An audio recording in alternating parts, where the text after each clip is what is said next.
Galaxy A50 for 2020. Now, fun fact, this device was actually the second best-selling Android phone for 2019 behind the A10, with some 24 million units supposedly being sold worldwide. And while the rest of the world was already familiar with Samsung's A-series phones throughout much of last year, the US wouldn't actually get the A50 really until like late summer, 6 or so months after the initial announcement. But since then, this device has become one of the most popular smartphones here in the States. So in this video, I'm going to go over everything you need to know about this device. I'll also talk a little bit about the Android 10 update it just finally received, and hopefully by the end of this video, you'll be able to decide if the A50 is worth being your next device, or if you already have the phone, if maybe something you wind up keeping a little longer. Now, over the last few months that I've had this phone, I've actually never had a case on it, and unfortunately, that means it has taken some damage, but I can at least show you guys what to expect as far as durability. Since the A50 is a budget device, Samsung went with an all-plastic build. The phone doesn't feel cheap at all, which is great,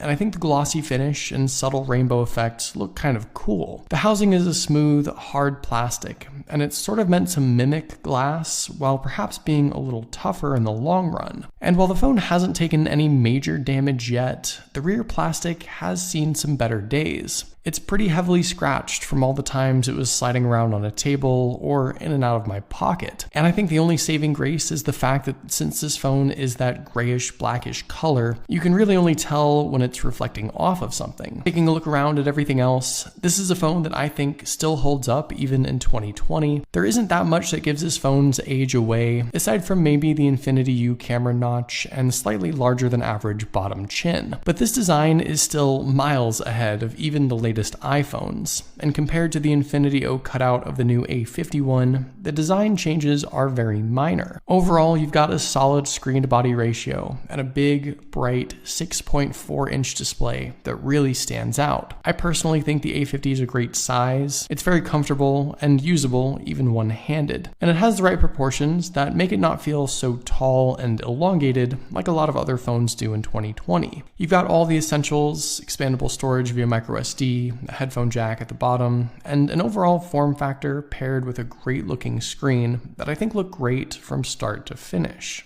And speaking of that display, that's something that I think caught my attention most when I picked up this phone last year. The A50 offers a Super AMOLED panel with a resolution of 2340 by 1080, and it packs 403 pixels per inch across the front. Last year when this phone launched, I thought the screen looked amazing, and now all these months later, I still think that. In fact, from the A50 to the A50s to the A51, Samsung didn't make any real changes to the display. In my opinion, it's one of the brightest, most colorful, most eye-catching screens. I think it's probably the selling point for this device. So let's talk a little bit about that new Android 10 update for this phone. This was a long-awaited update, and I'm glad we do get it. The changes are super minor, of course, but it more just shows Samsung's commitment to offering the software updates these phones deserve, and delivering them in a somewhat timely manner. Paired with the Exynos 9610 processor and Mali G72 GPU, along with UFS 2.1 and either 4 or 6 gigs of RAM, I think the phone overall is plenty powerful for everyday use. We really haven't even seen too much of an upgrade when it comes to specs or performance on even the most recent A-series phones this year, and that means that this phone hasn't quickly become outdated or sluggish. Yes, you are still dealing with last year's specs. We do have the Exynos 9611 now after all, and a handful of great mid-range Snapdragon processors to choose from too. But I honestly never felt that this phone lagged behind too much, and I still feel that same way now. Android 10 gives this phone more of a refreshed feel than anything else. There are some minor UI changes, a few feature additions. You guys already know the drill. There's no surprises here. And I think for a vast majority of people, the phone can handle just about anything. In my time using it, I never felt it struggled to keep up,